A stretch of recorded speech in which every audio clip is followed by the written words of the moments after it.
पुढची बातमी अमरावतीमधून। अमरावतीच्या चिखलदरा तालुक्यातील रेटाखेडा येथील 77 वर्षीय आदिवासी वृद्ध महिलेला जादू टोण्याच्या संशयावरून मारहाण करत गावातून महिलेची धिंड काढण्यात आल्याचं पाहायला मिळालं। एवढंच नाही तर गरम सळीचे झटके, मिरचीचा धूर दिला, तोंडाला काळं फासलं। एवढ्यावरच हा अघोरी प्रकार थांबला नाही तर त्या वृद्धेच्या डोक्यावर गाठोडं देऊन मारत धिंड काढून तिला गावातून बेदखल करण्यात आला। विशेष म्हणजे यात गावाचा पोलीस पाटील देखील सहभागी झालेला होता।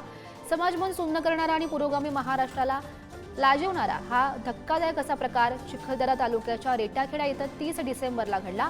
मात्र तो 17 जानेवारीला उघडकीस आला। पीडित कुटुंबानं न्यायाच्या मागणीसाठी तक्रार दाखल केली। शासनाने पीडितेला सुरक्षा पुरवली पाहिजे। या कायद्याची अंमलबजावणी होत नसेल ही दुःखद बाब आहे। म्हणून याची तात्काळ शासनाने दखल घेऊन मदत तर केलीच पाहिजे। पीडितेच्या कुटुंबालाही सुरक्षा पुरवणे गरजेचे आहे। जादूटोणा विरोधी कायदा अंमलबजावणी होत नसेल तर ही अतिशय वेदनादायक बाब आहे। म्हणून हा कायदा सामान्य नागरिकांपर्यंत पोहोचवला गेला पाहिजे। ही आमची शासनाकडे सतत मागणी आधीही राहिलेली आहे, आताही राहील। यासाठी शासनाने पुढाकार घेणे जरुरी आहे। नाही, मी स्वतः माननीय मुख्यमंत्री महोदयाशी आता 3 वाजता भेटणार आहे, तेव्हा मी चर्चा करील आणि यावर मला वाटतं की सरकारने कारवाई केलीच आहे। याच्यामध्ये पुन्हा अजून सखोल जाऊन पुन्हा अशा घटना होऊ नये याकरता सरकार यावर काम करेल।